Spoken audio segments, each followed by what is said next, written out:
we were playing against Washington Justice, right? Justice. Wait, I'm just gonna use it. Words. So, Justice. LA Gladiators play against Washington Justice. And when we were warming up, right? We were playing this Widow FFA. One of the methods we warm up, LA Gladiators warm up, and we're playing FFA, right? We're playing free for all Widow, and our translator. Let me write who is playing FFA. Our Dave, our translator, and this guy is the epitome of like a toxic Widow one trick. He's a Widow OTP.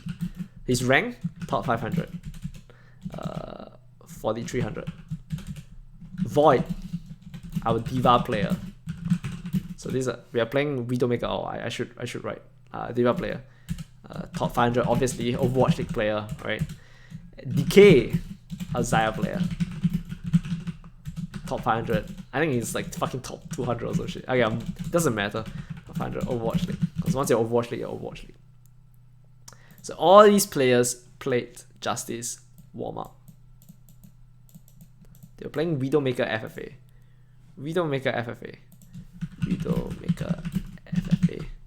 So they were playing and they were like trashing everyone, right? They were just like fucking trashing everyone. And then Decay was getting tilted. Decay was like fuck. Because Dave, our translator, this Widow OTP was actually beating Decay. So Dave was number one in the Widow FFA out of 12 people, and he was ahead by 7 kills. And second place was Decay, and then both of them slowly Decay overtook Dave, and both of them just went number 1, number 2, number 1, number 2. Sometimes the gap widened, sometimes the gap closed. And Void was actually quite far behind. Obvious reasons, he's our Diva player, right? But Void was still not bad. So out of 12 players, a lot of GMs in this one, because everyone just joined about the same one. Void was still like, I think, like 4th place or 5th place, like decent. I seen his Widow. Even though he's a Diva player, he'll still smash me, right? He still will beat the shit out of me even if I play Widow. So he'll probably beat the shit out of any DPS player, because if you're an Overwatch League player, generally can flex pretty well. So he's still playing pretty well for 5th.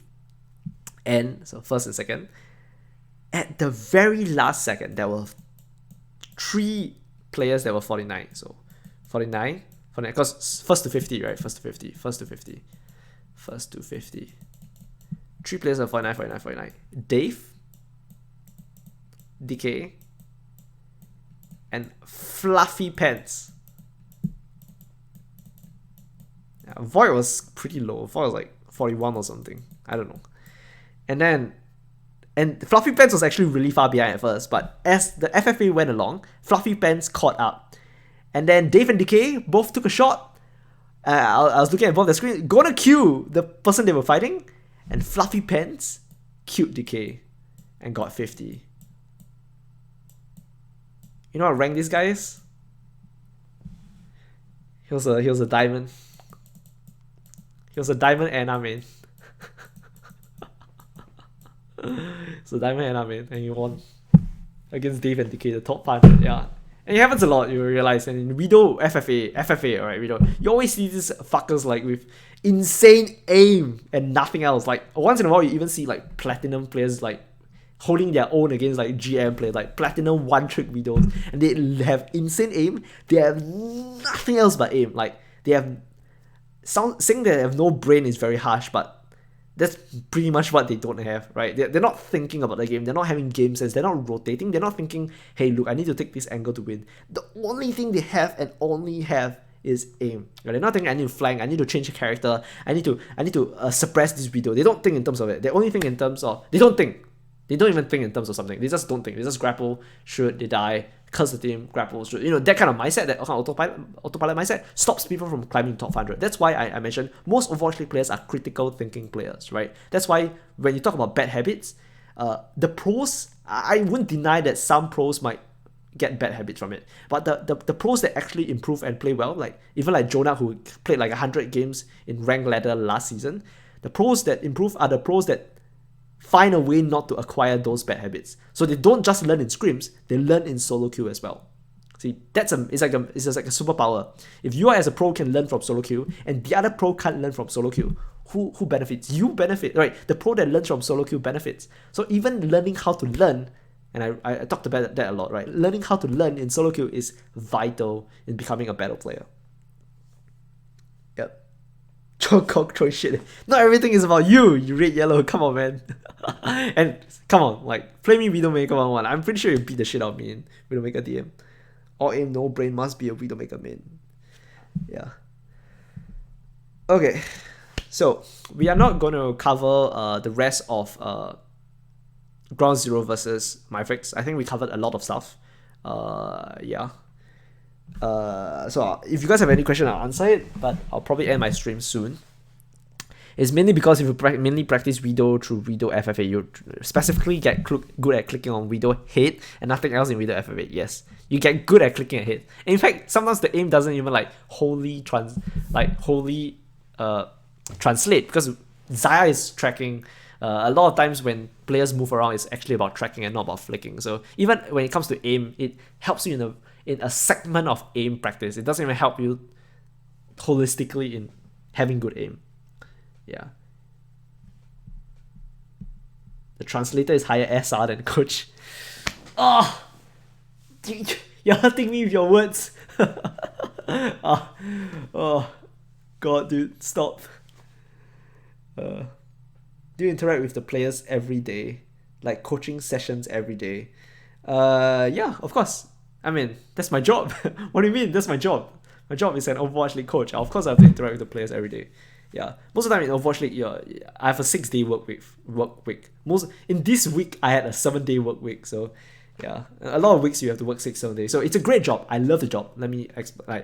This is my favorite job in the world. I've worked in many jobs, right, in part-time jobs as I go through college, and this is still my favorite job in the world. Obviously, I'm being paid a good amount. Actually, I'm paid more in Overwatch League than I am if I was an engineer in Singapore. I have a good pay. I'm doing what I love, and I get to interact with players who similarly love the game, and I get to interact with other coaches that similarly love the game, and I'm getting paid to improve my understanding of Overwatch. Of course, this is a dream job. Of course, this is a crazy dream job for me. So I don't care if I work 6 or 7 days a week. I try to, of course, keep a balanced work-life culture. Right? I don't work 24 hours a day. I try my best to rest, watch movies, the latest Marvel movie. I've been trying to meditate a little bit more. I try to reflect on life. I try to listen to music. It sounds a little bit weird and hipsterly, but yeah, I think taking a walk around the park is, I think, very healthy and good as well. Just taking a walk, jogging, exercise in gym.